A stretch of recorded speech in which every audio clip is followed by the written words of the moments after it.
Hey, what's going on, bud? What's happening, man? How was your week today? This week? It's been a good week. How are you doing? Not too bad. Not too bad. Can't complain. It's been a good week so far. It's been a good week. We can't complain. Hey, actually, this week went for me. This week kind of flew by real quick. I had some, great videos that came out. Because me, I love those band boxes. And then, of course, I was super excited with the whole, my SDC box that came out. So those were probably my highlights for the week. I seen that video. So tell me, did it convert you to a DC fan at all? No, not even a little bit. Huh? He said nope. Like you answered that one way too easy. No. Like I said in that, it's funny, because Black Lightning's really cool, but and for me, yes, being a huge Marvel fan, DC is on the butt end of most jokes for me, but doesn't mean I don't. See, I put them on the butt end because they make horrible movies. Oh yeah, horrible. We've both discussed that. I agree with that 100%. Their movies are horrible. There are a few movies out there, like the Chris Nolan Batmans were fantastic. The original two Batmans with Michael Keaton were fantastic. But other than that, there's really nothing else that you can kind of hang your hat on. I mean, Wonder Woman, maybe. I put that on as it was okay. I didn't put on it that was fantastic. All right. But So but their comics are great. Here's a movie that I like that a lot of people didn't, was Batman versus Superman. Now, I kind of like that movie. That was a pretty cool movie to me. But it's also because they haven't put out anything really good in a long time.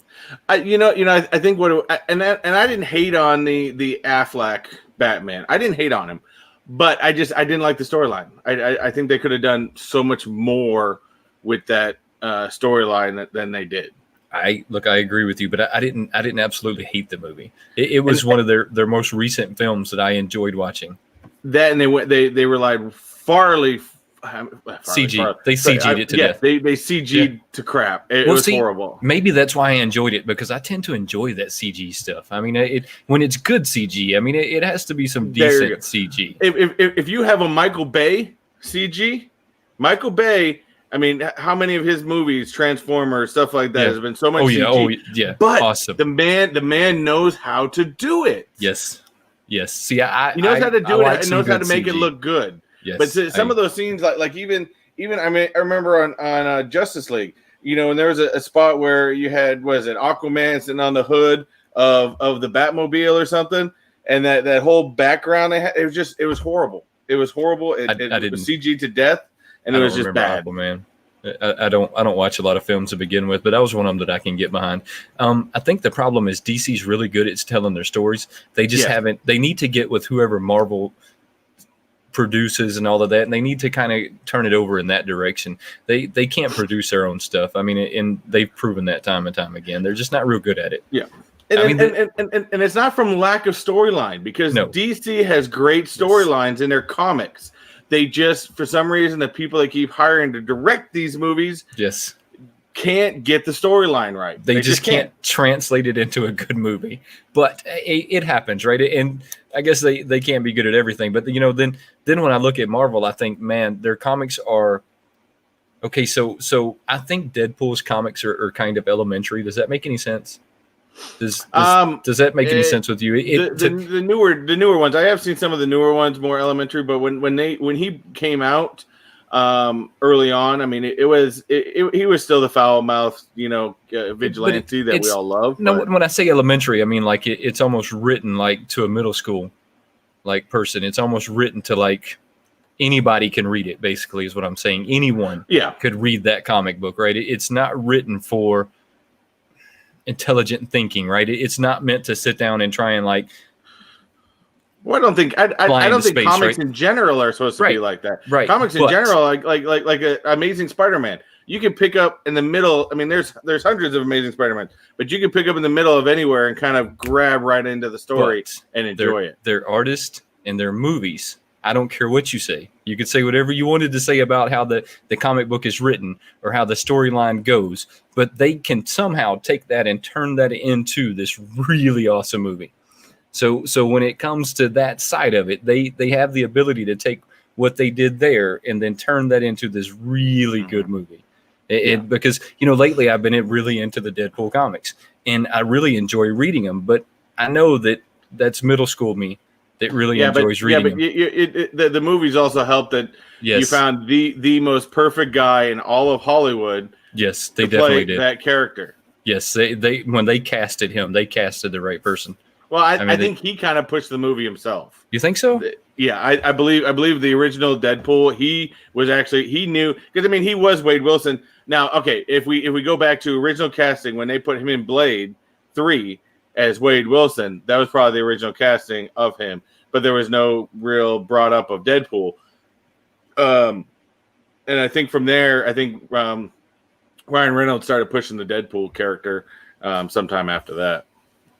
Maybe he did push it, but he plays such a good role in it. I can't imagine anyone else in that role. And I can't ever imagine him playing other roles. So now when I see him playing other stuff, I'm like, it's not the same thing. He's still a great actor. That role. He plays that role really well, but that's just a reflection on Marvel, right? When Marvel comes to making movies and films and just stuff in general, they're really good at it. Well, what's funny is you got things like Deadpool and Venom, which I thought Venom was great. I personally thought Venom was great, but that wasn't even MCU. That was Sony. Oh, was it? Well, Sony's good at that too, though. Sony's really good at making movies. And actually, I still like the X-Men. The last 3 set of X-Men. Days of Future Past, Apocalypse, stuff like that. In fact, if anyone has Disney Plus, hey, Disney Plus isn't a sponsor, but you can find, it should be. If you're listening, you should be. But X-Men you can find every X-Men movie on Disney Plus now, which is that's pretty cool. Strongly recommendation. Okay, so they explain to me how Disney owns some of Marvel, because to me, when I was reading all of that got muddy. When you own a piece of a company that owns a piece of a company that owns a piece of a company, to me, that starts to get muddy. You mean as far as the different character licenses? Right. Well, when I was reading how Disney has a piece of Marvel, that was because they bought this company that owned a piece of Marvel, and they bought this company that owned a piece of Marvel. What really happened is I think it was, I'd like to say it was early 90s, maybe late 80s, somewhere in there, if I have my dates right. Marvel was in, they were almost going bankrupt. They were not in the best way. In fact, I think I've seen comic book posers talked about this before, and I could be wrong. Maybe I've got my comic book guys mixed up, but stop right there for a second. Hold that thought. Speaking of comic book poser, so comic book poser bought one of my cups, and I made a whole video calling him comic book imposter. Let me apologize for that. let me apologize for that real quick. Just throw it out there. Let me do a quick apology. Now go back. Go quick. All right. But and after we go through this a little bit, I haven't forgotten you guys chat. We are gonna get you guys, give you guys a live shout out, or the chat shout out. But it was somewhat, Marvel was in a bad way, and they were almost going bankrupt. So what they started doing was, in order to make up money, they started selling licensing rights to different studios. So, you had Sony that bought up basically the entire Spider-Verse, which was Spider-Man, all their villains, everything along with that. And then you have Fox that bought X-Men, Fantastic Four, and Deadpool. Well, they bought the licensing right for Deadpool. And then, of course, everything else was they kept most of the stuff. So when Disney bought Marvel, they had majority of the catalog, but they didn't have the catalog that they were really, they were missing big pieces. Right. And the big pieces were the Fantastic Four, which in a comic book world, Fantastic Four was like an integral part. And I don't feel that Fox gave Fantastic Four by any means its justice.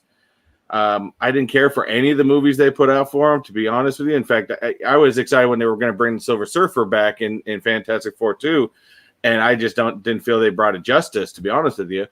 But you know, so when Disney wanted those rights back, they, instead of just, you know, buying the rights back from Fox, I guess Fox was deciding they were going to go for sale anyways. So they're like, well, we'll just buy everything underneath them, except for I think there was like Fox News and one other licensing of Fox that wasn't part of the deal. But then Sony said that they won't sell it, but they will let us borrow it and make a mutual deal. And then, of course, the big thing last summer, was it last summer or the end of last year, was that, oh, God, the Disney-Sony deal is over. I knew that was going to come back. I knew that was going to come back to the table because with Spider-Man, there's too much at stake with Spider-Man. But Spider-Man, I think, will be the only character that's going to jump between the MCU world and the Spider-Verse world. You think so? But, oh, yeah. He's going to be the only character to ever do that. And, you know, but I think he's that strong of a character to be able to do that. We'll have to see. I don't know. I think that you could jump a lot of characters around, but I'm glad you explained that because I wasn't really 100% sure how that went down. And when you're reading it, it gets a little muddy. I mean, when you're reading it, it gets muddy. They own this and that and that and this, and I understand why Marvel did it, but they caused a big headache for everybody else. Well, you want to talk even strange licensing rights and contracts. If you come out here to Disney World, now they trust me, the lawyers for Disney have gone through those contracts with a fine-tooth comb. But out here in Disney World, if you guys ever decide to come out here actually, I don't recommend it right now, but if you guys eventually come out here for vacation, you will realize that you will find almost no Marvel in any of the Disney parks out here. And there's a strict reason for that, because also back then when they were selling licensing, Disney sold a right to Universal to be able to use certain characters at Universal Studios. However, the contract has no end date at all. And the only way that contract ends is Universal has to end it. Oh, well, so when Disney bought up all these characters, of course, they were trying to buy them back from Marvel. And Marvel was like, yeah, no. I'd rather pay you for the licensing than let you have them. So basically, within 50 miles of Universal Studios out here in Florida, there can be no Marvel characters. Now, they have found loopholes with things like Guardians of the Galaxy. Guardians of the Galaxy was not part of the deal. That's why they're going to have a Guardians of the Galaxy ride at Epcot. But, yeah, it's always been disappointing. As a big Marvel fan, it's always been very disappointing for me being out here in Florida because I don't get it. That makes it even more muddy. They need to like just consolidate everything again and start over. That makes it even more muddy. You want to get to the chat room? I see that we got a lot of messages over there. Yeah, sorry. So we got a lot. Sorry, we have not been completely ignoring. We you know, Wayne and I, we just kind of get into it, and you know, we kind of get in our conversation. But man, we had comic book poser straight up from the beginning. Comic book imposter. Look, I don't even know where I got that. Sometimes when I'm sitting down doing my videos, I clearly knew that wasn't what that said, but for some reason, it stuck in my head that way. And I've been catching myself doing that lately, where I know that that's not what it is, but I'm saying it anyways. So it's exactly imposter. That's all right. Comic book imposter. We got our buddy Clayton Marks from across the sea over in the UK. Hopefully he can watch all. Hey, I hope you can watch all of it too. But we understand it's different time zones over there, so we do get it. We got our buddy Fabian is in the house. Kenneth Bird, what is going on? Hopefully we will see Kenneth Bird tomorrow for the giveaway with Dead Skeleton. Because man, that guy, he's got his own bots going. I see him win more stuff in different lives than anybody I've ever seen. Him and Bearded Barbarian both got their bots going. Exactly. We'll have to see which one wins that. We got Jose goes pop hunting. What's going on? Of course, we've got the wonderful Wayne's wife. Is that a Coke Energy? That is a Coke Energy. I absolutely love these things. By the way, not a sponsor yet. Who else we got? We got JKL. What is going on, man? Sorry. I got to go back to this. So Comic Book Poser was trying to see which stream is lagging behind the other. Watching both is making making me cross my eyes. Well, I appreciate you trying to watch both to keep up on both of them. So now, mind you, again, if you guys are new to the show, some of these people I'm going to put on that's part of the chat. I just caught what he was saying. Yeah. You may see on one chat and the other. We actually stream this on both of our channels. So depending on who you jumped on with is who you're going to see. However, me, because I host it, I see it on everybody. You know, I can see them all too. Oh, you can see them all as well? Yeah, I can see them all over there. So if you're in here and you know, we can see them all, but you guys can't. So yeah, no. We got Supreme Pops. What is going on, Supreme Pops? We got our buddy over at K&L Collectibles. This guy is awesome, and he has one of the best collection of tiny ghosts that I've seen. So K&L, I used to think that I like was pretty familiar with all the channels and at least like was on a speaking basis to all the channels. He's got way more connections than I do. Way more connections than I do. I don't even understand. He's got a great show too, by the way. He does. If you guys have not checked out K&L, definitely hit him up. He's got a great show. He's got a world of knowledge too, man. I absolutely love watching this show. Well, he almost got me into those tiny ghosts like once or twice, and that like we've said, I refuse to fall down that rabbit hole. I don't want to go down, but every time I see him open up one, I'm like, damn, that looks good. He's but almost. I don't want to go down it. He's almost got me down it a couple of times too. Not happening though. K&L, good try. What's up? So we got Pro Panda. I haven't seen Pro Panda on here. Welcome to the show. We got Jesse Lou Comics. Who else we got? We got Living Good Comics. Haven't seen you guys before, but hey, welcome to the show. We do appreciate it. He did say, I did notice a comment said, "Did you look at the stickers I put on the back of my truck?" No, but I'm going to have to look for it. Yes, I did. I think he's talking about my sticker. So I think I sent him some stickers if this is the right person. And he put him on the back. And looking at his picture, I'm pretty sure it's the right person. Yes, we've got the one that only the Bearded Barbarian collectible. Got all those bots. Be careful. We got all those. Hey, you can't use them today. We got there's nothing giving away today. Bearded Barbarian, did you pick up the Black Lightning?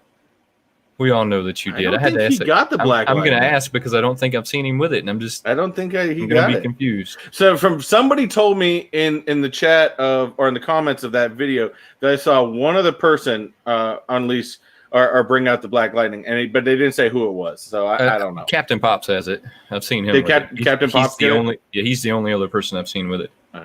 He's on top of it, man. He's on top of it. You should say if you got any of his hunting videos the week of all the releases and stuff, man, he was on top of it. Yeah, he was way on top of it. I actually sent him a message on one of them. So he somehow knew that Target released the Con Pops a day early.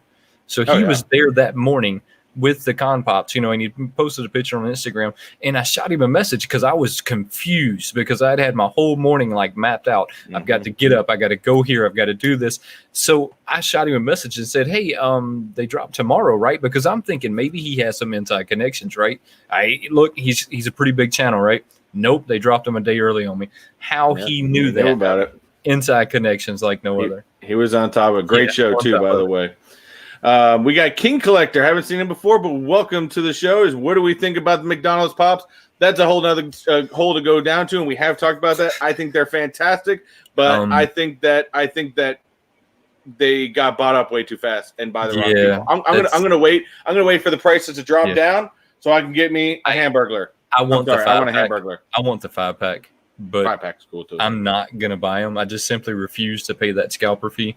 And the fact that they've got sold out their commons. I mean, another day. They're common pops. Common pops. At Dreadpool, we got Dreadpool in here. We got our buddy Dave. What's going on, Dave? Thanks, man. And I think, we got another one. Visually impaired. Have not seen this one before. Welcome to the channel. Yeah, we do appreciate it. And we also got another one I haven't seen before. Chase's Kingdom. What's going on, man? And again, if you guys have made it to the channel before, and I just haven't hit you on the what do we call this? The shout out. I don't really know what we call this. We call it something. This is where we get on here and just talk. So Chase's Kingdom has a really cool channel. If y'all haven't seen it, go check it out as well. I want to say this guy's actually reached out and we've talked before, but I want to say here recently on Instagram, I've seen him post like 2 or 3 custom pops. How about throw me a comment down there and let me know if I'm correct on that one? But I'm pretty sure that, and if it's the right one, man, they were pretty fire. I mean, I liked them. I enjoyed them a lot. So and I've watched Chase's as well. Again, I don't know. I've been watching a lot of newer. I've been because there's always new Funko Pop channels coming up, and Yes. it's always good to try to support everybody. Whether I'm only at 500. To me, I consider myself I'm way down here, so I'm a nobody. I still consider myself way down there somewhere. So be quiet. But hey, you're over the 1,000. You've at least jumped to that next level. I still consider myself way down there somewhere. But we got to make it friendly to everybody, and I've been trying to visit more newer channels just to watch, because again, you get a great perspective watching a bunch of different people's channels and get ideas. And it's not like I'm stealing ideas, but I'm getting inspiration. And so I like to get in there and watch some of the newer channels as well, along with the big guys, to go along with that. And we did have a comment here by K&L, said, Wayne and Chris, you're more than welcome to come on our channel sometime for a stream. We're going to have to do that. I'm surprised that they haven't invited us already. What's going on with that? Well, I know K&L's because we put together, or at least I put together a list, because you guys know about once a month we like to do the what's in their collection series, as that has been a widely popular series that we started doing, and K&L is on my list to get them on to check out, because again, you guys want to check out his collection. It is fantastic. Yeah, so no, I'm pretty much the same. I try and scroll through. I think we've had this discussion before, though, right? I try and scroll through all of the channels at some point during the day. Sometimes I can, sometimes I can't, but I give it an effort to scroll through. And like you said, if nothing else, get a little inspiration. I'm going to tell you another thing I do. So like the SDCC pops, I actually scroll some of the channels to watch their videos to see what the pops are going to look like when I got them. I mean, so I'm kind of guilty of watching these videos as well. Yeah, exactly. Hey, Beer Barbarian said he has not opened up his SDCC pops yet, so definitely keep an eye out for that video, because I want to see if he pulled the Black Lightning as well. Hey, I'm gonna say he did. That's gonna be my gamble. I think so. He's always he gets those all the time. I got lucky. I'm putting myself. I got lucky, but. I gotta give one more shout out. We got James Evan, another person, new person to the channel from James, Australia. Now, we have been getting a lot of Australians lately. Yes. I don't know, maybe from our live chat that we did with some of our Australian friends out there, but we have been getting a lot of Australians, and we do appreciate you. We get a lot. We get a lot of UK and a lot of Australian, of course.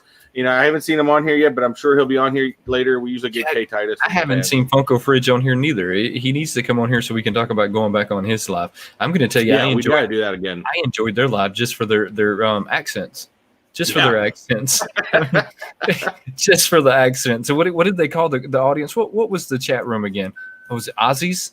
It was Aussies. Aussies. Yeah, it was Aussies. Yeah, accents. Love accents. I seen somebody. Dreadpool sent me a picture. I'll check it out later. Dreadpool. Yeah, he just sent it to me. A lot of times I get to Instagram pictures after. Whoa. Yeah, I get to Instagram pictures after the show. So yeah, I'll check all of that out after. A couple quick shout outs. We got Collectortainment. Haven't seen Collectortainment before. I haven't seen him either. Welcome to the channel, bud. New faces. And of course, we've got Southern Comic Geek. He is fantastic. Again, he's another great comic channel. If you guys haven't checked him out, and if it's one of these things, man. I watch so many videos sometimes, and I believe Southern Comic Geek does have a channel. So if you definitely look him up. But sometimes, man, I get channels mixed up all the time. Hey, it happens far too often. I totally understand what you're saying. So. Anyways, thank you guys for all that you guys have joined the chat. We do appreciate you all for coming out and spending some time with us. Now, back to what is our topic for today? Oh, wait, there it is. It's right underneath us. Yeah, there it is right there. Wayne and I were having a good discussion the other day. For me, I think Wayne as well, we're 90s kids. We grew up in the 90s, stuff like that. So to me, I still feel, and I will still say, the 90s were the last great, what was it? Man, I'm getting my words. Generation? Yeah. There we go. You're having a Joe Biden moment. The last great decade. 90s was the last great decade. Why? Because I think that you've got a mixture of things here. Because 90s kids, we can remember how things were and how things are. What do I mean by that? Okay. we remember how things were. We remember how we didn't have cell phones, or actually there were cell phones around, but they were about the size of a brick, so nobody used them. And we had the corded phones. I remember my first TV we had when we were a kid was one of the rabbit ears, and you had to turn the dial to change the channel. We didn't have remotes, but then we grew up and we got into the newer age, the newer technology, stuff like that. So we knew how it was. We knew where it was going. So that's why I call the 90s the last great decade.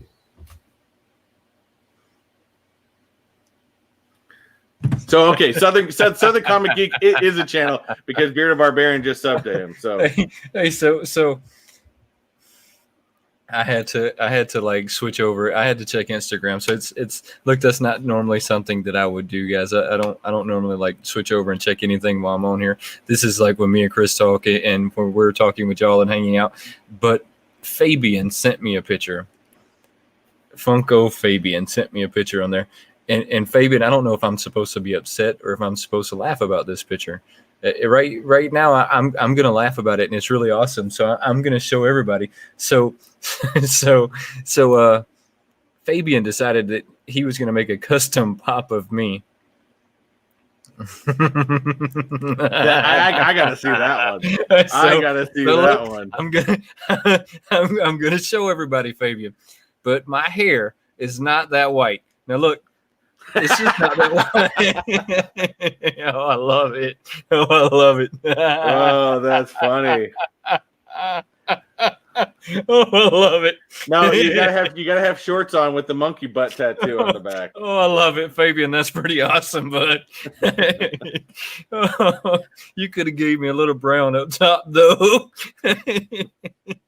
Oh man. So going back to the 90s, right? No, we're talking about the 90s, and I'm going to hit the chat real quick. Go ahead. So, again, even your wife, we talked about bag phones, tight rolled pants, big hair, neon colors. Yes, those were fantastic. We also remember when cable TV was just one channel? Yes. I do. Well, I remember growing up. Remember when the greatest game on a cell phone back in the late 90s was Snake? It was just a little line that went, but that game was addicting. Yeah. I'm sorry, I spent lots of time playing Snake. Yeah, there were so many things in the 90s that are wrong now.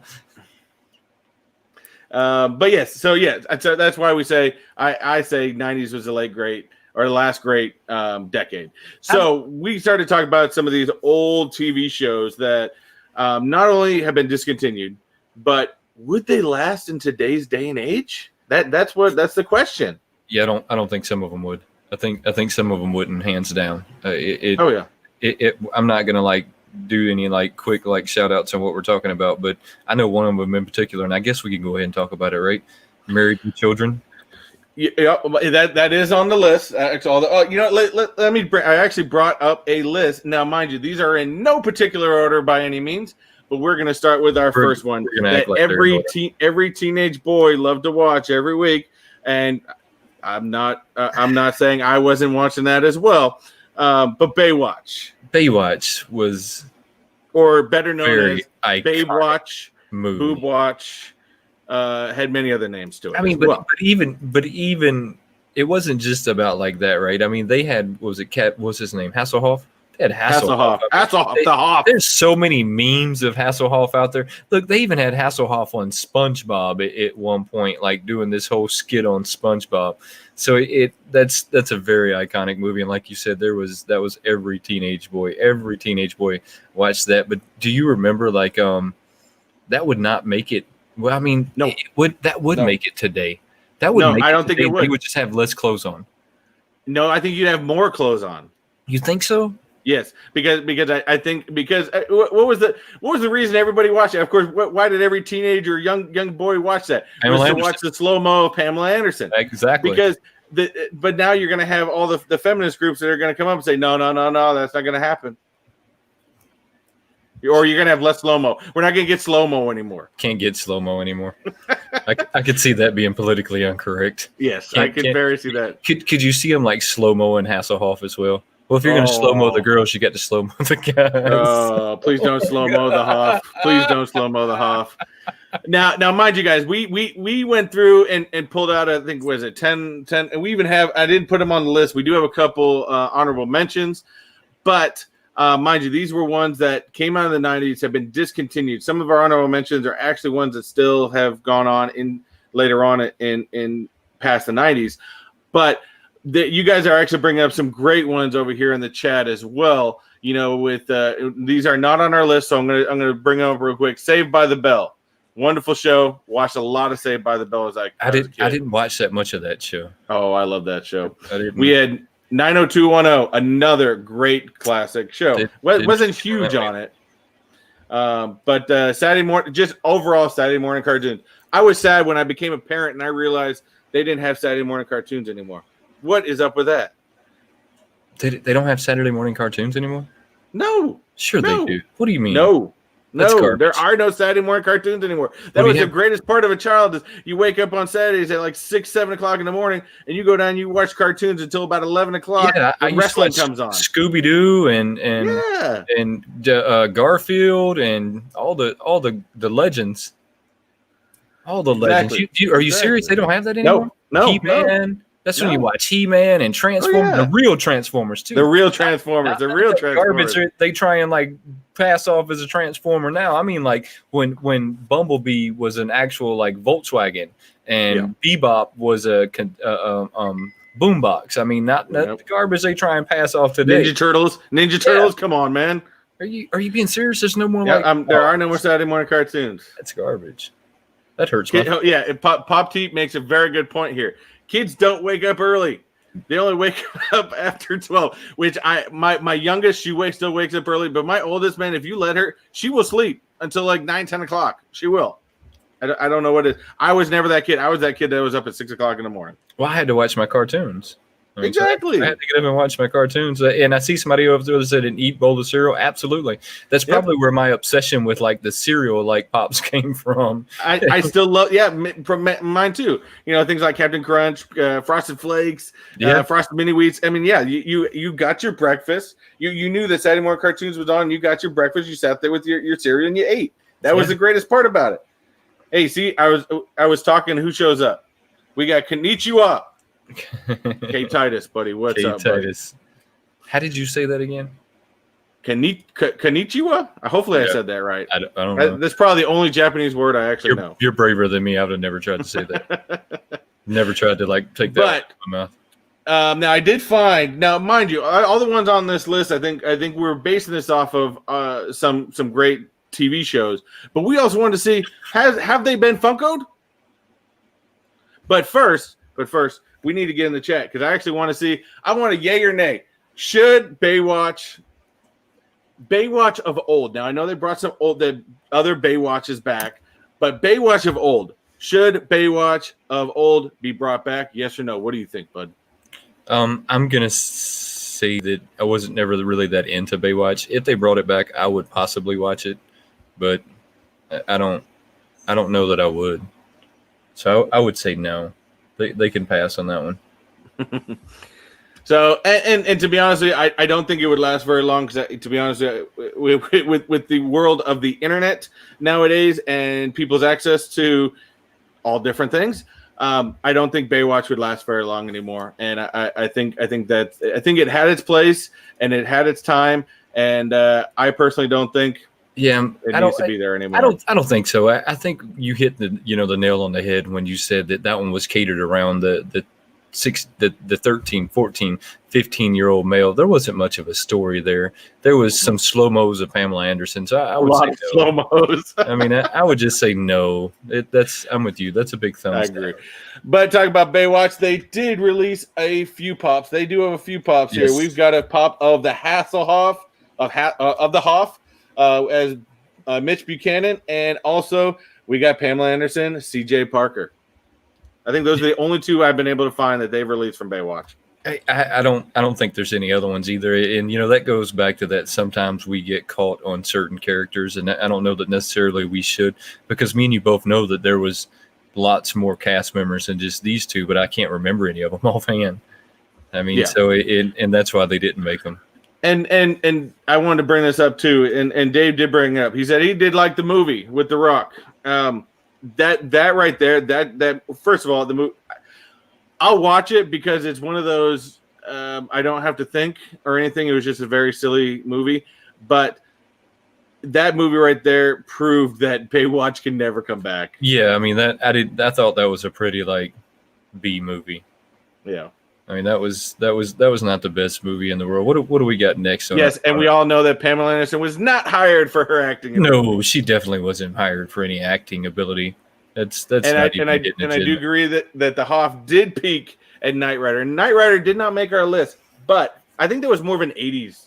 Yeah, Knight Rider would have been more of an 80s thing. That was more of an 80s that would have definitely been more of an 80s thing. And I don't necessarily know that he peaked in Knight Rider. You got to give him some kind of credit. I mean, for his age, he looked decent in that show. He still looked good. I mean, for the Hoff and being a strong character, I think he did fantastic in that. And of course, if you I don't know if we have anybody that watches us in Germany, but I know he was huge in Germany. And he could have never like done another Knight Rider role. I mean, look, that was one of those 1 in a million like hitting the lottery roles that he got, kind of like we were talking about Deadpool earlier with Matt Damon. That's one of those like the lightning struck at just the right place at just the right time, and he just got into that role. And that just doesn't happen twice in people's careers, right? No, not normally, anyways. No, but a lot of people still give him credit nowadays. So next one we got Friends. I know almost nothing about this one. Friends, I enjoyed that show, and I thought, I could still go back and watch it. I know they have them, I think, on Netflix or something. One of those shows now, you can watch them all. They are a great show. It's comical. You got Chandler and Joey in there, which are just straight comedy, and then of course you got to me the great Jennifer Aniston.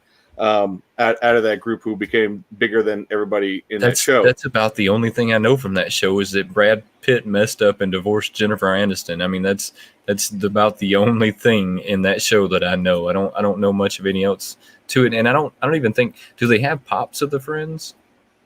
Yes, and we are going to go. We do have a sheet right here. We do have all of them. I think they've only brought one line out, and I could be wrong on that, but this is the only one I had found as far as. And I know that this line alone, I've seen it on eBay. People do go crazy for trying to collect the entire set of them.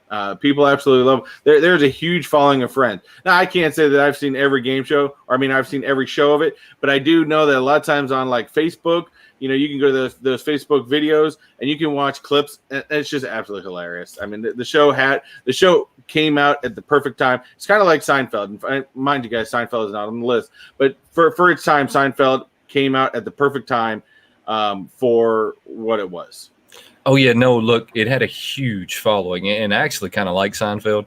Seinfeld was one of those dry humors you had to kind of like understand.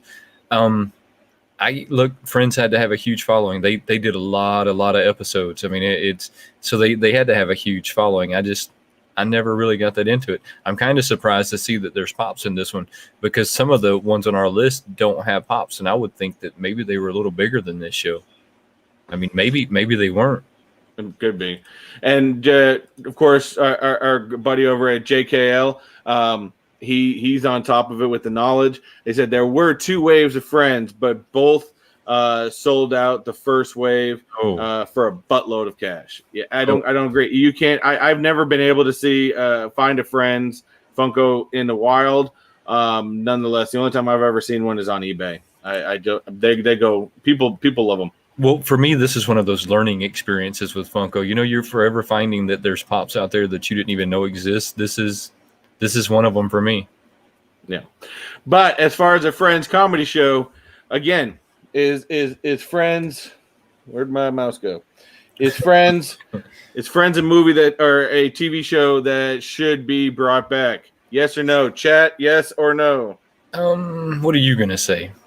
I'm going to say I don't have a vote in this one. I'm going to say no, only because I think they created the greatest cast that made that show up. And just like someone had pointed out in the chat that I'd seen recently, Chase's Kingdom, the guy who played Chandler, he's huge. He's a big dude now.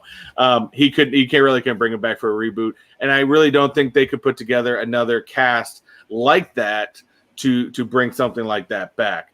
But I mean, I think you could bring it back and it could still be popular. I think I think chat rooms kind of split over there. I think the chat rooms like split 50-50 down the center. I mean, so maybe it's one of them that they should consider bringing back. I mean, it had to be hugely popular to sell out on the pops, anyways. Or at least in my opinion, right? I mean, maybe my opinion is not right, but that's where I would stand with that. So I say overall, I say Friends is one that needs to be brought back. I guess it's a thumbs up. So something to think about. It's definitely something to think about. And out there, if you were out there doing them yard sales and doing them things, and you find a Friends Funko Pop, snag that bad boy up. It's popular. So I always hear these stories of people finding these great pops at yard sales. Why have I never seen a pop at a yard sale? Oh, I do. I've done it plenty of times. Really? And the thing is, sometimes I've gone to yard sales. Mind you, I haven't been to yard sales much lately because of the whole COVID thing. But you find two different ways when you go to yard sales. You find either you got people that actually know what their value of their pops are, and typically, I'll kind of shut off unless they're finding good deals, or you're going to find people that just toss a whole bunch of pops onto a table or a blanket on the ground and just like, oh, $5 for any of them, and they have absolutely no idea what. I ended up finding an old man Logan vaulted pop for $5. It was trending on eBay and Funko for about 30. Oh well, I mean, I guess that's not too bad. The only thing I don't feel right doing sometimes when I do that is bringing out the app in the middle of there. I'm sitting in your yard scanning all your Funko Pops. To me, I don't seem right doing that. I would be okay doing that. I mean, I would be okay with that. Be like, yeah, I'm going to scan this. I'm going to find a real hot one. Hey, hey, what about $3 now? That's right. Especially if I find a good one. Hey, that's what a garage sale is for. Is wheeling and dealing, right? That's right. All right. So what we got next on the list? Third Rock from the Sun. Here's another. This is one you had talked about. You didn't know anything about. No. I absolutely love Third Rock from the Sun. I think it brought together. It had a John Lithgow in this. You had young. I always forget his whole name because it's long. John Gordon Levitt. Something like that. He's a fantastic actor. He's the one that in the last Christopher Nolan movie he played Robin, or you just found out he was Robin by the end of the movie. But fantastic, very comedic movie, or not movie, TV show. It was basically based around almost like a Coneheads type premise. You remember Coneheads, right? I do remember Coneheads, yes. Where they're aliens essentially but for them they had human form, but they were aliens stuck on Earth, and so they were trying to figure out the ways of Earth and stuff like that. But great cast of characters. I think that was another one kind of like Friends. I think they just did. They hit they just did great casting that, and I don't think you could cast that show again. I just don't know enough about it to comment on it. I see the Bearded Barbarian said that I was too busy looking for Wormy. No, I just, we didn't have cable TV growing up, so we didn't spend a whole lot of time inside. I really liked my cars. I really liked hanging out with my friends outside. I mean, so some of these shows just straight past me somehow, and this was one of them that just straight went past me, and I just don't know a whole lot about it. And you got to remember, guys, even especially some of the younger people in this chat. Mind you, I was the same way. I was that kid. For me, growing up in Massachusetts, as soon as it was just light snow and there was barely snow, we had our bicycles out, and we were out. I mean, there was days, especially when the summertime when school was out. I mean, a lot of you guys I know can relate to me on this. Back in the day, it was, growing up in Massachusetts, we had our bikes. We were out all day, whether we were at one person's house, another person's house, or even just stopping in. But we were outside all day. And whether we were hurting ourselves, I know I had fair share of falling out of trees and hurting myself quite a bit, but we were always out doing something. And the only rule back then, and I know you know this one, only rule back then was you had to be back on that porch by the time that the street lights came on. Well, we didn't have street lights because I lived Oh, you way guys out have in the street- country. okay. But I had the same principle, right? I had to be on the porch before it went dark.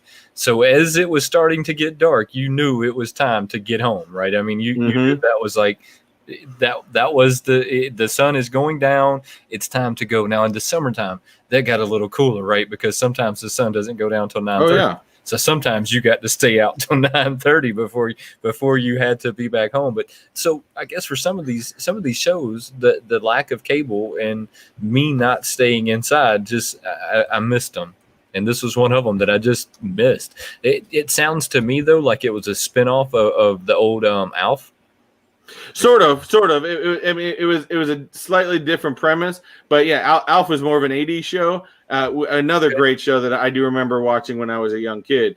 But yeah, it's. I know there's been a lot of premise type shows of the whole alien coming to Earth and getting stuck on Earth type thing. Like I said, Coneheads was another one, but it's always fun. And I think the key to those types of shows is the casting.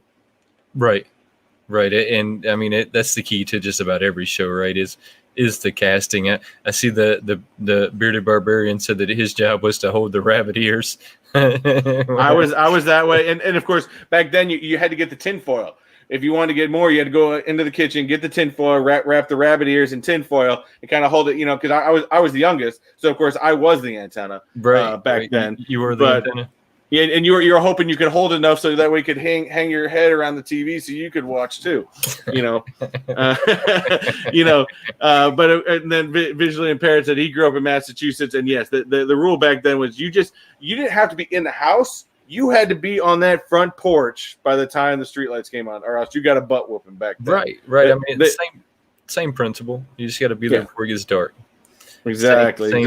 What do we have next in our line? No. Third Rock from the Sun does not have any Funko Pops. I would like to see them do some Funko Pops. But I think going back to before we jump to the next one, I was going to say let's go to the chat to see if they would bring back Third Rock from the Sun. But I almost forgot about that. I think. Well, let's ask them anyways. Would you guys bring Third Rock from the Sun back? My perspective is, I would like to leave that where it is.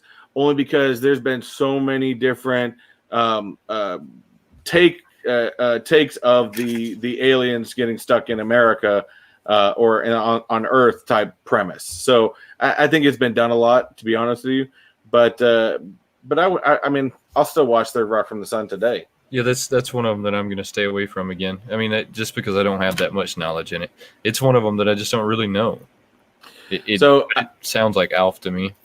And visiting Alf is pretty cool. Yeah. So I would say I'm going to go with no. No. Although I think it's a great show for its time, and and I'll still watch it today. I don't think it should be brought back.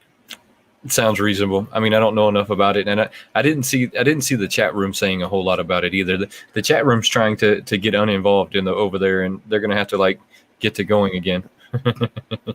I see. Oh no, they're still up there. They're coming up with them. Says worth a rewatch. I mean, right, but is it worth making a whole nother version? Is it worth bringing it back? There's a difference.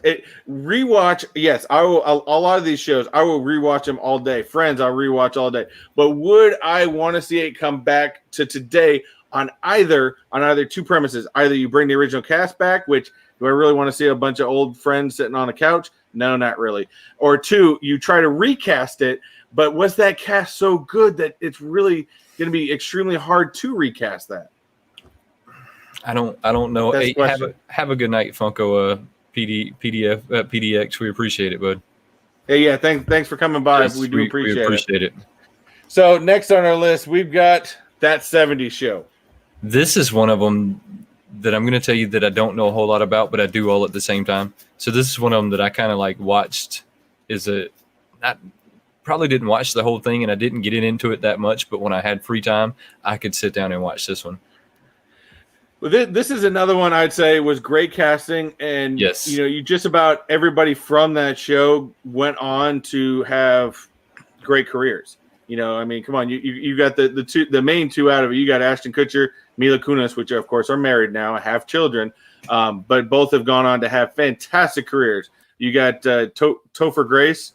Fantastic actor.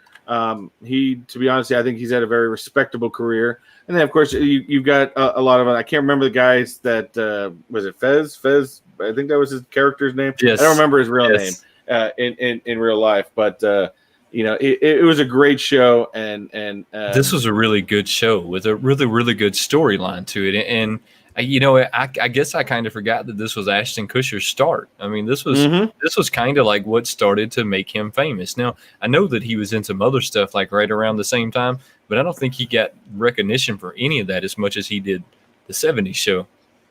And in fact, this is right here. See, this is a type of parent you remember back in the 70s, the 80s, and even the 90s. Now, after that, it kind of gets fuzzy, but there's a lot of people up here, like Comic Book Project says, I missed that 70s show. On the inside, I'm Red. Everybody was Red. Red was the man because he was that guy that wasn't politically correct, but he called you dumbass a lot, which I think was one of the greatest lines. But on top of it, he was that hard, loving parent that I think is missing a lot of times in today's day and age. But he cared, but he wanted him to do great. And sometimes you got to be that hard, loving person to make that point. It's a really good show, though. I mean, that was a really good one. I'd like to see that one come back. Yeah, I'll give my vote on that one. Guys, put your votes up. Thumbs up, yes or no. Would you bring that 70s show back? But again, that kind of falls back into that same category. Can you bring back the magic of that cast? I think so. I think that they could get the actors today and bring that back. I mean, if they held the same storyline, the same like way of filming it, I think they could do that. I mean, because it was what in the 90s, based in the 70s, it would be the same philosophy, right? Yeah, exactly. And I knew Jesse Lee was going to bring this up. Yes, Topher Grace in Spider-Man 3 was not his finest moment. No. If you guys don't remember the Spider-Man 3 with Tobey Maguire series, he played basically Venom. He had Venom. I can't remember the actual character's name.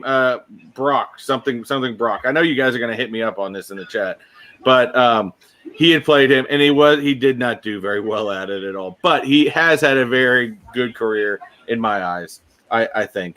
But where are we getting? We're getting so far. We got a thumbs down. We've gotten a lot of hell yes for me. We've got some thumbs up. So I think overall, Eddie Brock. See, I knew.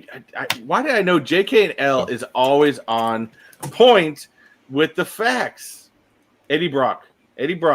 Yep. Thanks, guys. I couldn't for some reason. I was having a brain fart over here. Yeah, I do remember. I think they did try with the 80s show, and I think it only lasted one season. I think there was a whole different, but I think you could bring another premise of some of this stuff back. So I'm going to say I think we're all saying thumbs up. Yeah, I think we're all giving it a thumbs up. Easily bring that one back. I definitely think that can be brought back. But unfortunately, there are no that 70s show Funko Pops. Funko, what's up with that? Well, come on. So here's one of them that I can relate to. So you were telling me earlier that you didn't really watch Columbo. Don't know a whole lot about it. I have no idea. So Columbo was basically this just genius detective, right? And he was just great at solving mysteries and murders and all kinds of nonsense like that. But he was also a germaphobe. And this is probably why I like Columbo, because I can relate to everything Columbo was going through. Like, he wouldn't shake hands. He didn't open doors without a paper napkin. It was just this whole like craziness. So I can relate. Wait, didn't they do a premise of that with like Monk? They did. There a show called Monk that was the same way he was a big germaphobe. Yes. it was almost two of them competing for each other on which one was going to be the better. Now at the end of the day, Monk would have been the better of the two, but that was the basis of the show. And Bearded Barbarian's right. He was a really weird and awkward guy. I mean, just like the Monk. I mean, he was weird, awkward. It was probably. Sorry, actually, I just stopped real quick because I think Jesse Lou actually just called us out on this one, and I did not fact check before we did this. Is Columbo 90s? No, so. It actually is not. No, it actually came out in February 20th, 1968. Oh well, I guess we missed the marker on that one. Yeah. God, it came up in my feeds as 90s though. Okay. If we're gonna go with the same premise, I would say Monk. And I don't know if Monk what was Monk's air date on this. I forgot to fact check some of my. See, we always got the chat on top of calling us out on that. Maybe we were thinking about Monk instead of Columbo. No, because that came out in 2002. Even though they were just about the same, it was just about the same show, and that's probably what happened. Is Columbo Monk was a remake of Columbo because they were just about the same character, just about the same storyline. They were both awkward. They were both germaphobes. It was just kind of insane, to be honest with you. He says, "I knew you're old." Yeah, that's called not having cable. Is what that's called. And you watch whatever comes on. It's called watching reruns. So we're gonna skip over the rest of this because we didn't fact check ourselves before. We're gonna skip Columbo now. Now here's one that's a classic, and I'm gonna sit here and say that there's not one person here that can't say at some point, and one way or the other, maybe you didn't watch the entire series, but you watched the Golden Girls. The Golden Girls was kind of awesome. So not so awesome as a kid, but as you got older and you realized that the characters and what they were and kind of what was the idea behind the show, the Golden Girls are the gangsters. They're just straight gangsters. Yeah, it's funny is the whole premise of basically like four old ladies, living at their retired time. It was weirdly addictive. I do even remember back in the 90s, it wasn't something because again, back then you didn't have your TV viewer. If you really want to know what was on TV, you had to go out and get a TV guide. Well, we never got TV guides as a kid. Oh, man. It was. You remember that? I almost forgot about TV guides, man. We used to have those TV guides every week in your house so that you knew what was on TV. Exactly. And if you didn't have a TV guide back then, guys, I'm sorry if some of you guys that didn't live in the 90s, or if you remember, you just had to flick through the channels. Oh, you just flick through the channels until you find something you like. And there were so many times that I would flick, and all of a sudden you get Golden Girls, and you're like, I don't know why I'm enjoying this, but I am. It's a train wreck that you can't stop watching. I forgot all about the TV guides. How many people in our chat right now remember what a TV guide is? I bet there's not a whole lot of them over there that honestly remember what the TV guide is. I mean, that was every week while you were at the grocery store, your mom would have to pick up the TV guide, and then you weren't allowed to touch the TV guide because if the TV guide got moved from the side of the couch, then nobody knew what was on TV. Yeah, nobody knew what was going to be on TV. and it would have stupid crossword puzzles in it and just all kind of craziness going on with the TV guide. And JKL, I do agree with you. Yes, Golden Girls did end in 1992, and we did talk about this a little bit. But because I think it was such a widely popular, and it was in the 90s, didn't first air in the 90s, but it was in the 90s. We classified it on this list. Yeah, it was very early 90s, but it was still 90s, and there was probably reruns that went all the way into the 2000s. I mean, so I still have to say that would be a 90s show. I'm right here with the Bearded Barbarian. We got the free ones from the newspaper. We weren't that wealthy. It was funny. It was funny. TV Guys wasn't that expensive, but it was still on that level of you go to the grocery store and they sold the TV Guides at the register, but you still look at it and you were like, I remember as a kid, we didn't grow up, with a lot of money as a kid, but yeah, we couldn't get the TV Guide. Because we was like, well, that's not part of the shopping list. We don't get the TV guide. Or every now and then we got it, but not very often. We didn't have cable, so maybe that was the, maybe that was the trade-off. And then, of course, but as technology grew, they basically just took all the information that was in the TV guide and popped it up on the TV. Yes, they did. I mean, it's crazy now that you think about just how far we've gone in that, you don't need a TV guide anymore. You hit guide on your TV and it gives you everything that's playing it, and 98% of it you don't even want to watch. And I haven't seen anything new on TV in months. I think Hollywood shut down or something, which is funny because I just can't imagine that they would shut down, but they must have. Just change the name of the stream, dude. I love the 90s adjacent shows. Adjacent shows. Yeah. It's still classic ones. That's right. It's still classic ones. But this is one that I know a lot of people weren't familiar with this one that I noticed in the stream. And actually that's another one we forgot all about. Dinosaurs. Yes. That was a classic 90s show. That was awesome. We did forget about that one, to be honest with you. But yeah, I mean, I don't think you could bring this back because I don't think you could bring that cast. Of course you can't. Of course you can't bring the cast back. You can't bring that back. I don't think you could recast that. No. With it'd be people in so Hollywood politically incorrect. You were talking earlier about like the uproar that would come. You know, the uproar that would come from a show like this.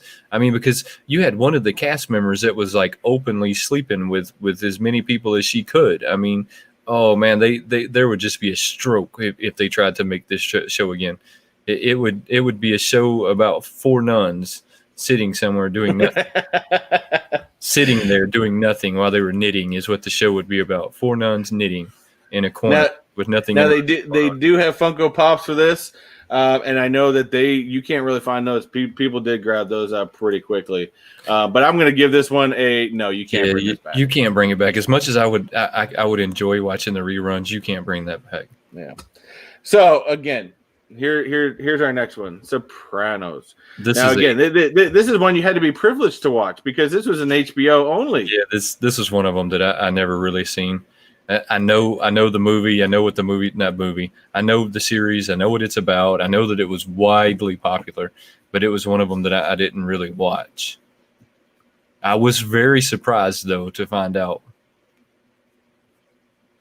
Sorry, I was checking on the chat. I know your wife brought up the Facts of Life. That was another great one. I do remember. See, a lot of times we were going through this the other day. There's so many that you guys are bringing up, and I'm glad you guys are bringing this up. So we can at least give them credit because they were great shows. But a lot of times when we're putting together a list like this, I mean, originally I think our list was like 20 shows long, and we cut it down a little bit. So we had to start making it down. Yeah, but yes, okay, we screwed up on the Columbo one. My bad. It is. If that's the only one we screwed up on, we're in good shape. Yeah. And was it you have? I think somebody else changed. I'm singing the hell out of the Golden Girls theme right now. I'm sorry. So. And then Pop T, please emphasize on this. I want to know what you're talking about. There was an uproar about this a month ago. What are we talking about? The Golden Girls on this one? Either the Golden Girls or the Sopranos. I mean, the Sopranos was a widely controversial thing as well. I mean, because it was all about mafia and killing and drugs and JKL, take it easy, bud. Take it easy, JKL. I guess I missed that message. I do agree with Bearded Barbarian. I think it was a horrible ending. But you know what's funny is just like all great shows, especially HBO shows, the endings are always horrible. I mean, come on. I never watched it, but from what I heard, the last season of was it Game of Thrones? Everybody says was because I guess from what I understand, they killed everybody. Well, either that or HBO just ends their stuff. It just the screen goes blank. They make it so it can never come back. Yeah. I mean, they just end it. It's like, oh, yeah, screen went blank. What do you mean? Well, atomic bomb fell. What? How do you end things? And look, I agree with everybody that's saying it. Even like you said, HBO just has horrible, horrible, horrible ways of ending stuff. Dave, thanks for coming and joining us. We do appreciate it. Hey, Titus, that was the 80s. Boss the plane. That was The plane, tattoo was it? That was the 80s, I believe. And of course, In Living Color was that was another great one. That was, to me, I was more of an In Living Color than an SNL guy. But anyways, where was I? I was watching. So yeah, definitely let us know what you guys were talking about with that. But I do agree. I think Bearded Barbarian somewhere in here did say something about. We do need another great mafia show, and I think Sopranos was a great mafia show, and that's why it had to be on HBO because of the graphic nature of it. They could just make one about the Clintons. I mean, that'd be close, right? No hate comments. Just playing, guys. Haha, funny. And again, comic book poster, we did bring up Boy Meets World. That was on our original list. We actually took that off. Not to say it's not a great 90s show, but we can only talk about so much within a show. Yeah, so I don't know that I think they've kind of told all the stories of the mafia. I mean, don't you? I mean, you've had Scarface, you've had Al Capone, you've had The Godfather. I mean, The Godfather. If The Godfather is actually one of my favorite like movies, and there's a lot of people love watching The Godfather. There's a lot of people that never watch past the first one. You have to sit down and watch all of them, and it takes. Now, granted, the first one is the best one, but you have to watch them all. But yes, I agree. You have to watch them all. And it takes about 12 hours. It's 8 or 12 hours to complete it. But man, it's such a good storyline. And maybe it's not such of a great like theatrical movie, but man, it has a good storyline. I just don't know that there's that many like mafia guys out there left to tell stories about it. And I guess that's why I said the Clintons, right?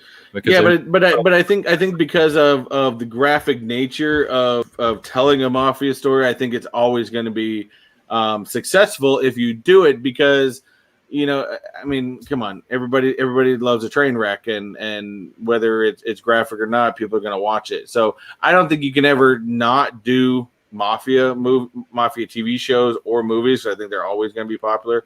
But I think Sopranos was great for its time. It was a great cast, and rest in peace, to what's, I can't even remember his name right now. But it's like Tiger King. Just keep watching. This is one of them that I was extremely surprised to find out that there's no pops. There are no pops for this. There are no pops. I couldn't find any, is where I'm going to put it. I'm not going to say necessarily there is none. I'm going to say that we couldn't find any, because I couldn't find any on this. And it was one of them that I was surprised at, because I know how popular this show was. Yeah. When I was looking it up too, I was very surprised that there were no Sopranos characters, and I think you could do some real nice pops with that. Of course, some of them like some of the characters in there might be kind of fat little pops, but I mean, I'm just being realistic here. It'll be okay. So what's your vote on this one? Yes or no? I think yes. To be honest, because I don't think you can ever go wrong with a mafia type TV show. I just don't think you can. So for me, I say yes. I'd say this one's a yes. I'm going to say yes. I just don't know that much about it, but they could always bring back a good mafia flick. Yeah, you can always. I mean, that was just like you watched something like Casino where you had Pesci and De Niro of all time. Oh, I still love that movie. I can watch that movie to this day. But they had that Netflix movie that had Pesci and De Niro again talking, and also Al Pacino was in it. I can't remember. It was about the Jersey mobs and stuff like that from back. I can't remember. If you guys remember what the show of it is, that was on Netflix, definitely hit me up. But it was fantastic. It was like a 3-hour movie. I absolutely thought it was great. I don't know the show, but if it had those two in it, I mean, I can only imagine. They're talking about Carol Baskin, me. I'm laughing at Comic Book Poser. It says, I don't think they can really sell a pop called Big Pussy. Sure you could. Why not? They got them for everything else. The Irishman. There you go. Thank you. I appreciate Pop T. Irishman. That was him. If you guys haven't watched The Irishman on Netflix, definitely it's a good, fantastic watch. So what do we got up next? Buffy the Vampire Slayer. Now, this is one I wasn't hugely on. My wife, she was a big Buffy fan back in the day. I mean, Sarah Michelle Gellar, I think, was a fantastic actress to begin with. This is one of them that I really got into, but I didn't really get into it on the watching it on TV. Well, I mean, watching it on TV, of course, but not watching it like the episodes on TV. So I would buy these whole like episodes at one time and then go through them that way. Does that do you remember when you can do that? I don't even know if you can still do that.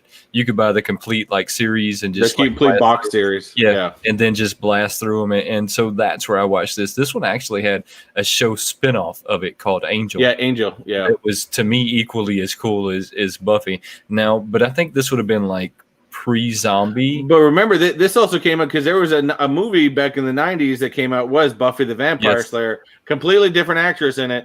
I thought it was a fantastic movie. That movie I remember watching. The TV show, I never got into it personally.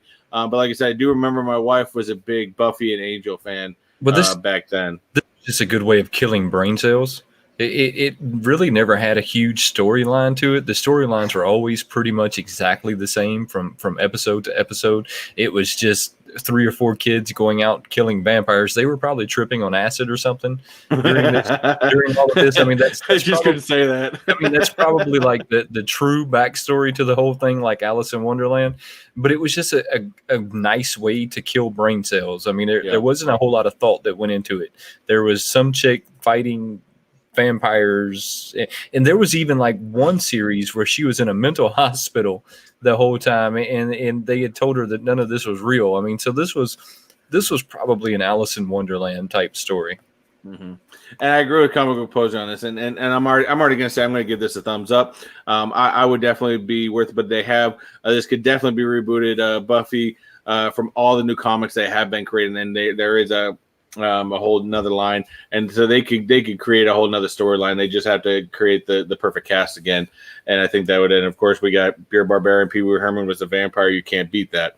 You couldn't. I'm with you. I think that they could reboot this one easily. I don't think this one would be that hard to reboot because, like I said, this one wasn't about the acting. This one was a lot about the action and the stuff that was going on in the forefront, and not necessarily the storyline. Okay, now I am actually surprised in this. Yes, I would have pegged you as being a Buffy fan. I actually would have, but yes, I definitely agree with Comic Book Poser. I think this is a big thumbs up. I think I could see this one again. I think this could be rebooted. I think you could create a great cast with that premise, especially with some of the new storylines that have come out. And they do have Funko Pops for Buffy. Of course, you got Buffy, you got Angel, you got Willow. Which I'm sorry, I can never look at Willow without thinking American Pie. I'm sorry. Yep. I'm going to tell you that that she's on the whole what is it called? Beat the two comedians. What are the two comedians? What are their names? Who are the two comedians? One of them acts like he's deaf. From which one? I can't think. I can't think of their names right now. Somebody tell me who they are. My wife can tell me who they are. Who are the two comedians I'm thinking about? She's actually the host of the show. It's Penn and Teller. So she's actually like the host of Penn and Teller. And so is she? Yes, she is. And she looks a lot different as an adult as she did then. It's kind of weird to see her as an adult versus like even in American Pie. It's two different. Like she changed the way she looked a lot. Yeah, but I can't just see her face without saying the line. The Bandcamp line. I'm sorry. And I don't want to say it because now it's already stuck in my head. But you can't. Yeah, I mean, she, not to take anything away from her. I think she's a great actress, but but I will say the spike, the chase of the spike, I think was pretty cool. Changing into the vampire. When I seen these pops, I was kind of disappointed, right? That they didn't have more of the vampires, because this show was always about the different vampires that were coming up, and they all looked different. So you had some of them that were super like metal. You had some of them that were super like, they had so many opportunities that I feel like they missed when they made these pops. They seriously should have made some more vampire pops with this one. And a lot of people are putting on and said yes. A lot of people see her more as Lily from How I Met Your Mother. She did fantastic in How I Met Your Mother. That was another fantastic show. And I know they just recently brought out some, or they're bringing out some How I Met Your Mother Funko Pops. But yes, I think you could put her in there too. That was another great show. But I think me growing up in the 90s and remember seeing American Pie when it very first came out, that's just the first thing that pops in my head every time I see her for some reason. But now I think Penn and Teller, because I kind of enjoy watching The Fool Us by Penn and Teller. If you've never seen that, go check that out, because it's just magicians trying to fool them. No, I'm not going to do it again. My wife catches me on this. I think she does watch the lives.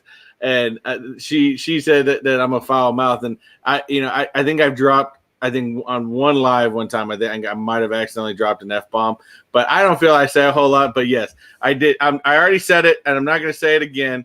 So I'm not going to drop it again. What are we worried about saying? Huh? What are we worried about saying? Comic Book Poster, go ahead and type over there what we're worried about saying. I'm curious as to what we're worried about saying. He said here's a comment. I'm waiting for it. All right, let me see. Look, no. I'm trying to. What did he say in American Pie that Oh, they're talking about where she uses her flute. What do we say though? I mean, what am I missing? We're just gonna leave it at that. She's gonna leave it at okay. All right. Well, all right. Your punishment is making me sing the Golden Girls theme song. No, because I know you probably still got that thing stuck in your head. Well, so when I think of her now, I think of Penn and Teller. If y'all hadn't had a chance to check that out, check that out. I really enjoy watching that. Hey, we got Funko Fridge in the house. What's up, bud? Yeah, Funko Fridge. How are you doing, bud? We were talking about Wayne. we were talking about your accent earlier. Yeah, I'm trying hard. I mean, I was working on that one and I couldn't quite get it. It's funny you caught that. Yep. I know where you're going with that. I wasn't grabbing it. I wasn't taking it. I was throwing the bait out there. I was waiting on something to grab. Oh man. So next one we got Fresh Prince of Bel-Air. Now I do know that, and before we even decide yes or no, they're going to do it. I know they already are doing a new take on Fresh Prince of Bel-Air that's already in production. I think they should. I mean, this was a really good show. But now it's not going to be a comedy though. It's going to be a drama. What, are you serious? Yes. Remember about a year ago, a guy had made more of a dramatic trailer for Fresh Prince of Bel-Air when Will Smith dropped his Bel-Air clothing line. It's gonna be more of a drama than a comedy. Thumbs down it. We're not watching that if it's a drama. That's stupid. I don't know. I'm not. Great comedy. I mean, it was very family oriented. Always had this like message they were trying to send. I really enjoyed watching that one. Thumbs down that though. That's garbage. One time at band camp, I shoved flute up at beep. I'm not saying it. Oh, one time at band camp, just shoved a flute in. We're gonna leave that one there. Yeah, we'll leave that right there. You guys are all bad influences. That's what it is. Y'all are bad influences. As my grandma would say, all of your minds are in the gutter. All of your minds are in the gutter.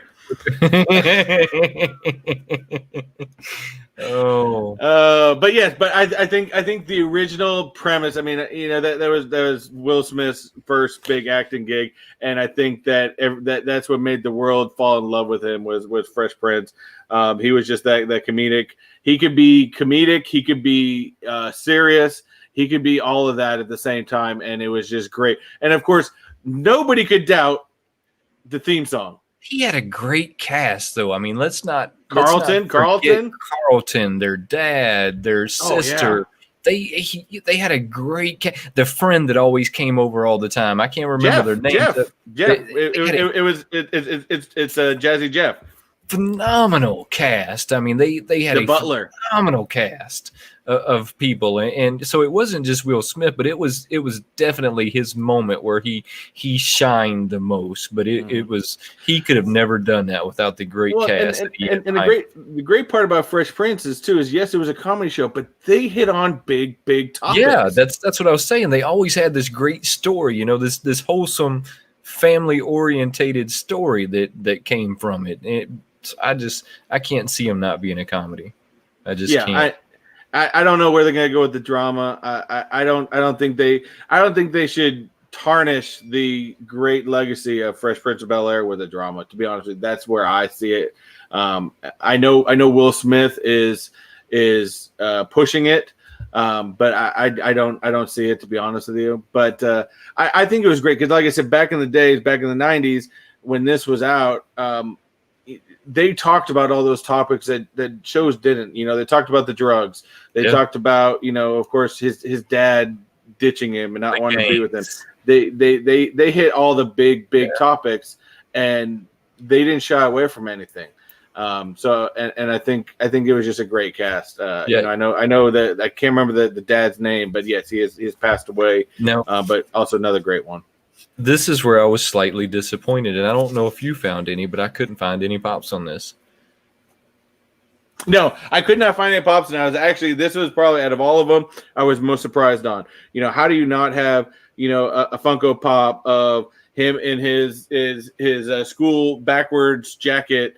Nothing. Colorful pop. I mean, come on. I mean, maybe they just haven't licensed, or maybe they haven't gotten the license for it, but maybe when the reboot comes in, maybe they're going to bring back some of them. I don't know, but I think they were completely missing something by not having a Funko line of Fresh Prince of Bel-Air. I just completely. I seen Will Smith in a lot of like other things, but I just didn't see him in the Fresh Prince of Bel-Air as a Funko Pop. I mean, they have him in Men in Black, they have him in all kinds of other pops, just nothing in the Fresh Prince of Bel-Air, and I was kind of disappointed because I had never really thought about looking for it either, though. So yeah, there was that. I'm gonna say thumbs up. I would say, and I'm not even gonna put the image up because I'm gonna say thumbs up if you're gonna remake it as a comedy, thumbs down if you're gonna make it as a drama. Yeah, I mean, that's just how I'm feeling. I'm not giving it a chance right now.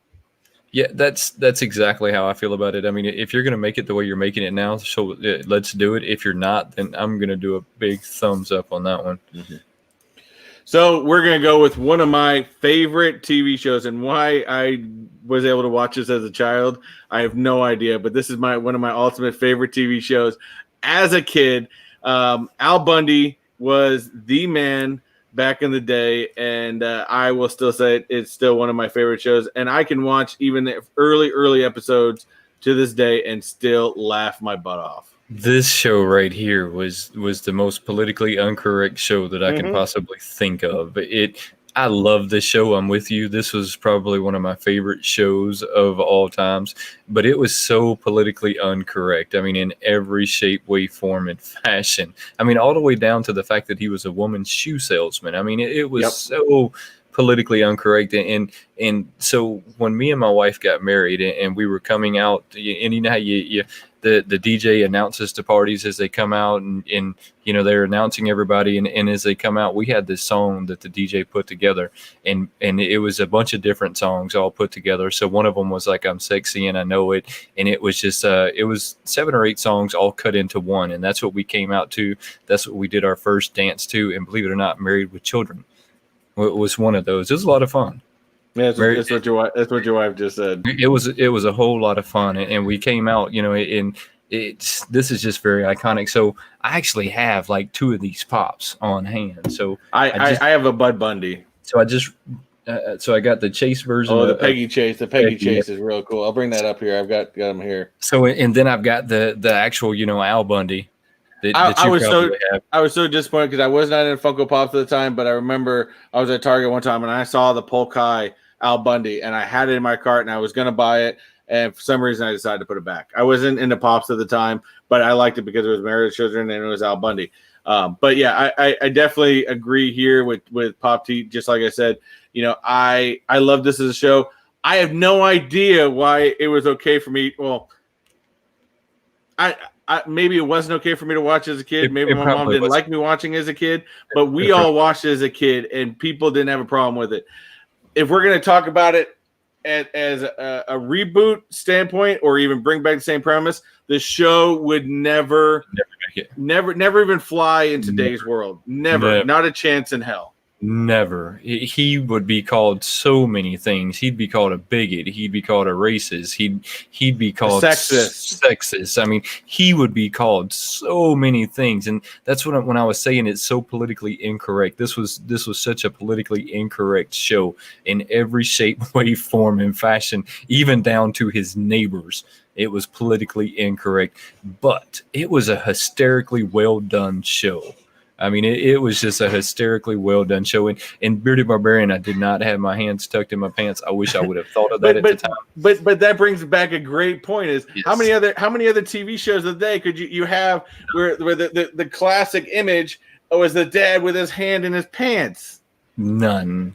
Zero. It wouldn't happen. It would never fly today. I mean, all the way down to his daughter, almost like being a prostitute. I mean, she was like like they never came out and like full blown said it, but it was always like on then of course then you got, you know, a Bud Bundy who is you know the world's greatest peeping Tom. Yeah, I mean it's so bad.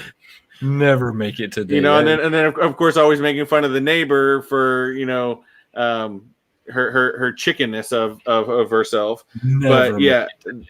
If you even watch today, you can go onto YouTube and watch greatest Al Bundy insults, and it's still fun, you know, especially from talking about the fat woman in the shoe store, to just every part of that show was hilarious. And the thing is, back then, the thing is, I don't think people took a show like that and really I don't think you really put that into this is how things are. They didn't take it serious. Back then, it was a purely comedic show, and that's what it was. Yeah. And that people took it for that. But nowadays, everybody takes every show and has to try to place it into what the world is and leave it as it is. It was just a purely comedic show, and leave it at that. It was just simply an entertaining show. It was nothing else. Just an entertaining show. And I used to love this show, but I can tell you now that it would never, ever make it today. No. That's one of them that they would tear it apart before it ever settled down good. No one would ever take it for the humor that it's worth. I seen somebody said something about SNL being up there or In Living Color. Yeah. Look, none of those shows would make it today. I mean, SNL of course does, but In Living Color with Fire Marshal Bill or Homie the Clown, it would never last today. No. But then again, you also, with Married with Children, you can't take anything away from Ed O'Neill. Ed O'Neill was not just his acting, but his facial features in the show, how he carried himself in the show. Ed O'Neill was the man. I'm sorry, he was just one of the greatest actors. Look, I agree for that show. It was very well done, very well done. So, but as much as I would love to thumbs up this, it would never happen in this day and age. Thumbs down. It is what it is. As much as I would like to see it, it's just not going to happen. No. Star Trek, I think we got two more. Star Trek, Next Generation. I was not a Trekkie. I never really watched it too much. Right. I remember my mom was a big Star Trek person, so it was on in the house from time to time. But I was never a Trekkie. I was going to say the same thing. My parents were huge Star Wars fans. I mean, I know the whole Vulcan Death Grip, all that good stuff. Mm-hmm. But I never really got into it. I mean, it's Spock. It had really good characters in it. But it was just never nothing that I really got into. I think that they still say "Beam me up, Scotty," though, right? I mean, I think I still hear that to this day. Yeah. I mean, but there's still. But the thing is, with Star Trek, from the movies to the TV shows, there's been so many spinoffs of Star Trek that, to me, I'm so out of it that I don't know if any of the spinoffs connect to one another, if they just completely keep redoing the whole idea, I don't know. I've never been enough of a Star Trek to know. And Pop T makes another good point. I've heard that the Picard series, which I guess is a spinoff of the Next Generation, on Amazon Prime, is really, really good. But again, I'm not a Trekkie. I just don't you said, though, they've had so many spinoffs. I mean, I can't keep up with this one. I do know that I found some pops on this one, though. I mean, yes, there are a whole line of pops for the Next Generation. You got, the biggest ones I can remember, of course, Data and Klingon. Klingon, Jordai De La Forge. The only reason I always remember Jordai is, I don't know, and this comes back to another old show. I think it was on PBS too. Is the same guy who played Jordai was also the guy from Reading Rainbow. I don't know if any of you guys remember that as a kid, but I do remember watching Reading Rainbow, and that was the same guy that did both of them. I don't remember Reading Rainbow. I know somebody. I can't be the only one that's got to remember that. Maybe I'm just that weird one. I don't know. But of course, then you got Jean-Luc Picard, which again is a lot of people are going to better know him as Professor X from X-Men as well. So, and then our last one, which was one of my ultimate favorites, Home Improvement. Tim, the Tool Man, Taylor. Yeah, we talked about this one and us putting it on there. I think this was a favorite for everybody, and the chat will have to tell me if I'm right on that one. But I think this one appealed to everyone.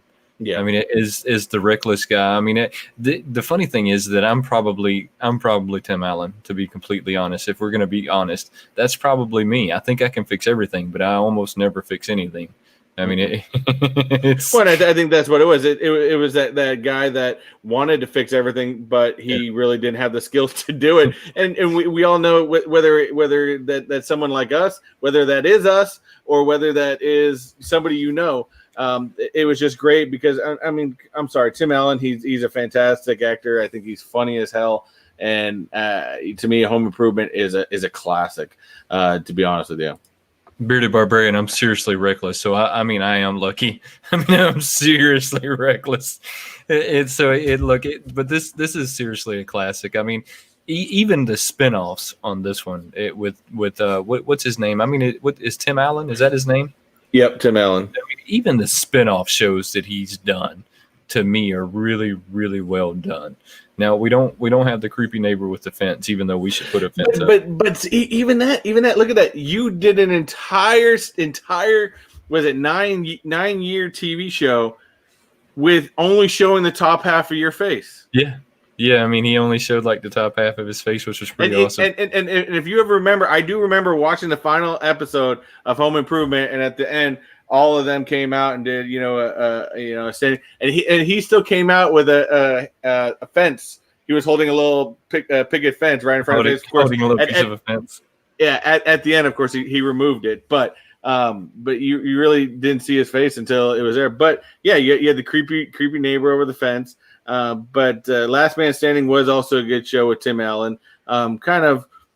I think it was like an opposite Home Improvement, because again, Home Improvement had 3 boys in that, whereas Last Man Standing they had 3 girls. So kind of same premise, although I think the wife on Home Improvement was much more comical than the one that was in Last Man Standing. That's just my personal opinion.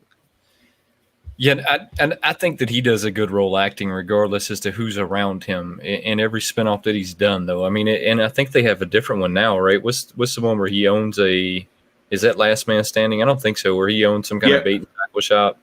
No, he's the that is Last Man Standing, where he was like the marketing guy for the bait and tackle. That was a good spinoff of it. I mean, so did they make pops of this one? Because I could not find any pops for Home Improvement, and I think that's another good one, kind of like Friends. I think a lot of people would jump on a Home Improvement line. I mean, especially I would love to see them make a pop of him holding the fence. That's what I was about to ask you. How would they make the creepy neighbor? I mean, would you make a fence with a face sitting over it? I mean, what would you do? I don't know, but I would like to see it, to be honest with you. I would like to see them get creative with that. And then, of course, your wife does point out, of course, every middle school kid back then, and I was in middle school when this show was very popular. I would have been too. Everybody was all about Jonathan Taylor Thomas back then. I guess I didn't realize that. People. I guess I didn't even realize that. Was that like a thing? Like the girls had a crush on the boys from Home Improvement? Oh yeah, well I don't know if it's necessarily like the youngest in the show, but of course Jonathan Taylor Thomas and I believe the oldest was Zach something. I can't remember his last name, but I remember when I was a kid that everybody was, especially Jonathan Taylor Thomas, everybody was all over him and stuff like that. And he's come back to do things from time to time. I know he did. He made an appearance on Last Man Standing at one point. But he's a good actor nonetheless. But I think he even found himself getting too popular, and you can see that he stepped out of the limelight a long time ago. Well, it tends to happen with childhood actors, right? I mean, I don't know what happens with the childhood actors, and they just something happens and they lose it, or maybe they got popular too fast. I mean, maybe that's just what happened, and then it fizzled out before they were old enough. Well, I mean, but you got 2 different ways. You got a guy like Joseph Gordon-Levitt, who was a child actor, and he made a great career. But you've got other child actors who they reach a peak and they can't deal with it. It must do something to you. I mean, because it just seems like a bunch of your child actors just lose it somehow. I mean, you're like Home Alone. I mean, the kid from Home Alone. Macaulay Culkin. I mean, something happens. Bearded Barbarian. So that stuff right there would have been out of our budget. as a kid. I do remember watching. I do remember my sister buying Teen Beat. Even if it would have been in my budget, it would have still been out of my budget at the end of the day. Yeah, I do remember my sister getting, when we were growing up, I remember her getting things like Teen Beat and stuff like that. And maybe that's where I saw that the big Jonathan Taylor Thomas, of course, a lot of girls in junior high and stuff were all over that. But this is definitely another one that you could bring the premise of this show back, but I say don't. I think this was a perfect show, and I believe that you need to leave it where it was. Yeah, I don't think this one will ever come back. And to be honest, I think this is one of those shows that I would rather watch the reruns of. Right? If I was gonna sit down and watch it, I would rather watch the reruns than I would somebody now try and build a hot rod in his garage. I mean, because you remember that he was building a hot rod in his garage. Yeah. While he was like destroying everything he touched in the house, and for some reason he built an awesome hot rod, right? Beautiful hot rod. Just couldn't like fix a sink. Yeah, exactly. But that was our list. Again, you guys have brought up some great episodes, great TV shows back in the 90s back then, and like I said, I still think the 90s was the last great decade. And they did bring some great shows. And I'm actually the one actually that you guys brought up that I'm actually sad that we completely forgot about was Dinosaurs. It was one of the weirdest shows in the world, and with so much makeup and outfits that these actors had to do, it was still. I mean, because back then, remember TGIF. Everybody was on it was all about TGIF from another one, Family Matters. Yes. With Urkel. There's so many still good movies out there that we didn't go over, but we just couldn't. I mean, there's just not enough time in the day. But remember, we did have a couple of honorable mentions, and I know that we might get scalped for a few of these, but I'm going to say them anyways. So I put Futurama on the list. Now I know Futurama didn't come out until '99, but I put Futurama on the list because I still watch Futurama to this day. And technically, it did start in the 90s. And then we have South Park. So South Park came out in 97. They were, to me, those were late 90s shows, but they were still 90s shows, right? I mean, they still came out in the 90s. They started in the 90s. You got ones like, and we talked about with Simpsons. Technically, Simpsons became, I think, most popular in the 90s, but it actually started, Simpsons' very first appearance wasn't on their own show. They were actually got an appearance on the Carol Burnett show back in the 80s, late 80s, something like that. So, you got some great stuff out there that's still going. I absolutely love Futurama. Still one of my favorite animated shows to this day. I think I've seen every single episode, but great show. Yeah, no, it's really awesome shows, and there's just not enough time in the day for us to go over all of them. I mean, I'm sitting here still thinking of shows in my head as we're sitting here. Exactly, and like I said, we appreciate you guys in the chat, definitely keeping us up on our toes, and fact checking us with some as well. That's right. So we do appreciate it. And as well as like I said, we tell you every week, you guys drive this live every week, and we appreciate all the information that you guys do. Oh yeah, you know what was fun?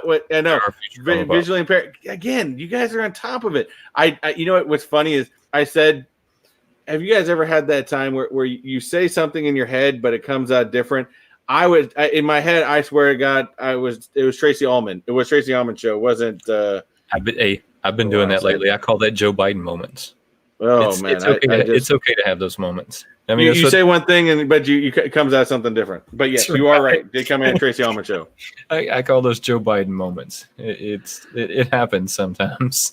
It happens sometimes. But hey, that's all we got for you.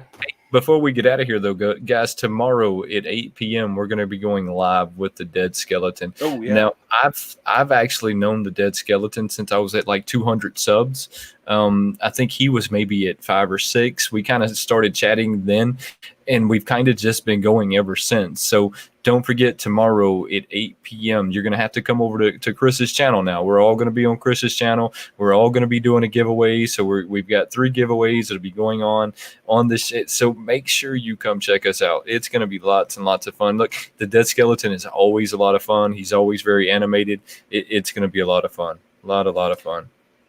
Yes, and it'll be fun, and I'll probably have the thumbnail up for that tomorrow morning. So definitely come check us out. 8 p.m. Eastern Standard Time. Dead Skeletons. He's just a blast to be around. He's a blast to talk with, and it should be a lot of fun. Again, there is a 3-way Funko Pop. So definitely visit all of our channels from Tuesday, and our videos from Tuesday, and go to those links. There's I think 9 videos you can put hashtags on to get entered into these videos. And what we're going to do is we're going to take the 3 videos. There's only one item we're giving away per each one of us, but there's going to be, kind of like if anyone's seen JB from Discovery Bay Comics, we're going to basically do a picker, and somebody's going to win from each one of those videos. And then we're going to take those 3 people and give them a chance to win those products. So I think that's the fairest way to do it. We try to keep all of our giveaways as fair as we can. I know a lot of people say rigged wheel, rigged picker. It's the only way we got right now. There's really no way for us to rig it though. I mean, it's online. We don't own it. It's another company that has a service that provides for free. I mean, so there's really no way for us to set that up. I mean, even if people think there's no way for us to set it up, or I would win every time. I mean, I would just be winning all the time. I mean, there's no way, and there's no reason for us to do that. So don't think that way. That's being negative. Don't be negative. Be positive. It's always way too easy to be negative. It's real hard to be a positive person, and so it takes a lot of work. And that's why being positive is always a better. Exactly. And if you guys can get a chance, I know a lot of people over here, it's much different time zones, but definitely I know Funko Fridge just told us he has a live going on. I think it's at 7 a.m. or 5 a.m. He does it. It's in the evening, like this time for us, but of course they're about 12-hour difference. So if you guys get a chance, definitely check out Funko Fridge. I love the Australian accent. So hey, Funko Fridge, before we get out of here, what time are you going live? Our time. So if it's 7. If it's 7 o'clock at night, it's about somewhere from there. But I think that K&L just pointed out Dead Skeleton is going to be on Scream Stream tonight too. So if you get a chance, check him out too. There, he's a hilarious guy. And if you have not subbed to Dead Skeleton lately, hit him up. And I'm actually hoping, and my kids are actually hoping too, that we can get the Boogeyman on there, because my kids love the Boogeyman. Your kids love the Boogeyman. So I actually had the Dead Skeleton. Me and him went live together one time, and he went live as the Boogeyman. It's a lot. He's always a lot of fun. Always a lot of fun. Exactly. And I don't even know that he'll be there as the Dead Skeleton tomorrow. I mean, he might just be there as the Boogeyman. Who knows? You never know who's going to show up. Right. But guys, thank you as always for taking the time out. Whether you just came on to watch, whether you partake in the chat, we just appreciate you coming out, watching, and we just like to have fun here, guys. And hopefully we express that to you guys. So hopefully this is something you guys enjoy, and we hope to see you on many, many more chats. As this is something we just enjoy doing. Yeah, I mean, we've been doing it now for 18. Yeah, I lost count, to be honest with you. 18 of these is what we've done so far, guys. Don't forget, subscribe to the channels, turn on those notifications. Smash that like button. Make sure you're turning on those notifications. That is the most important part. I can't stress that enough. I've been stressing that a lot lately, and I don't necessarily know that people are hearing me, but if you don't turn on that notification, you'll never ever see us again, unless you hit the little subscription button in the middle. But nobody hits that. Everybody goes straight to their home, unless you're like me or Chris and you have a channel, and then it becomes second nature to hit that center button. It just doesn't happen a whole lot. Guys, have a good one, and we'll see y'all tomorrow. Don't forget to come check us out. Come check us out.